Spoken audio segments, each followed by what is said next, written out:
He may not have the flair and the flamboyance of a professional cyclist, fizzing at the speed of 50, 60 kilometers per hour. But there is something definitely very unique about his eyes, which will catch every eye.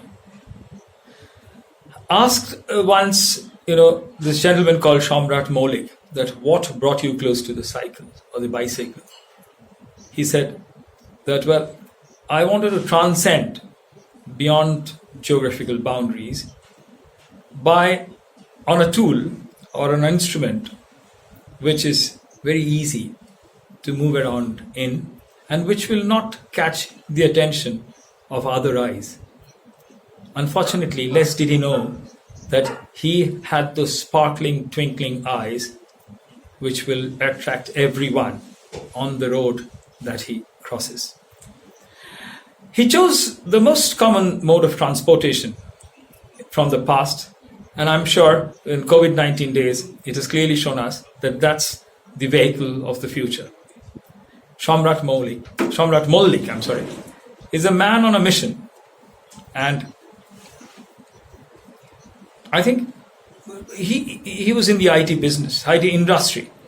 He suddenly took the opportunity from the slump that he saw was engulfing the IT industry to realize that his dream of paddling around different countries to highlight the condition of the ailing environment was actually to prove his most inner desire for water conservation. By the way, he might not be, a professional cyclist zooming out, but he is an endurance cyclist. I remember giving him, all these nutrition tablets, especially the magnesium dose that he was very carefully doing it while he was actually cycling on behalf of Diabetes Awareness in You, and he was on a mission. He actually unified India and Bangladesh on a mission to take care of diabetes awareness, which is our primary forte of the organization. He is obviously a traveler from Bengal, so he had a lot of Bangladeshi friends to start with. Because of his keen fascination for long distance journeys on roads and mighty mountains also, he came along on the way.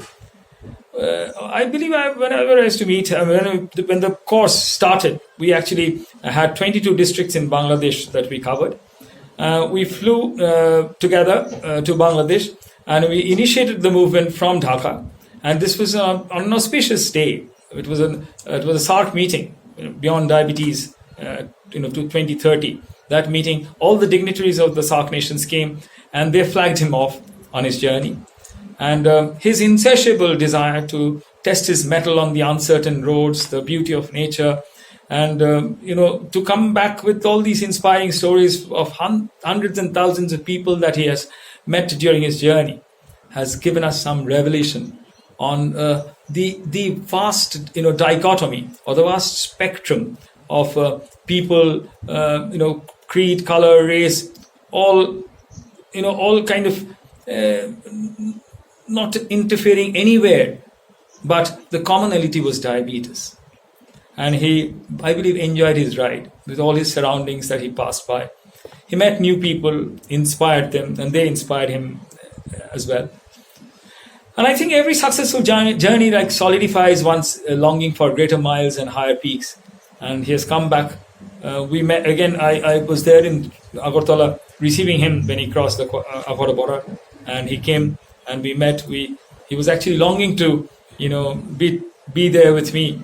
So we hugged. I think it was kind of endless hug. It didn't finish, and I'm sure that he made contributions to the community, and especially with this common cause of diabetes awareness in both of us, representing the organization Diabetes Awareness in You.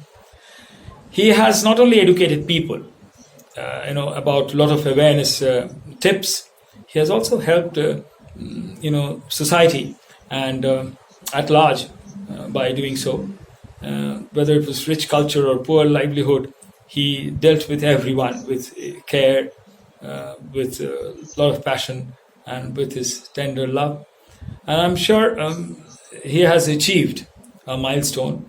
And we are going to bring out a lot of data from the the questions and the questionnaire that he carried on mental health, on gestational diabetes, on basic diabetes. He actually went on those narrow lanes where even people can't dare to walk on the paddy fields in the monsoon, completely swamped with mud.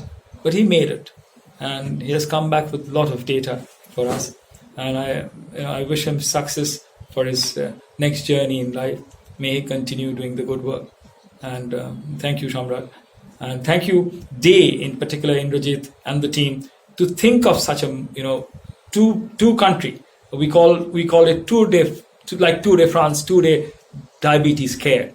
And for the first time, in South Asia, such a thing happened. It often happens in European countries for type 1 diabetes, for kidney disease, for diabetic foot. But for Asia subcontinent, for Southeast Asia, this was the first of its venture kind. And I would thank Professor Azad Khan, Badas, and the entire team, Bishwajit Bhomik, and the rest of his fellow colleagues, to always keep on assisting our work. Thank you.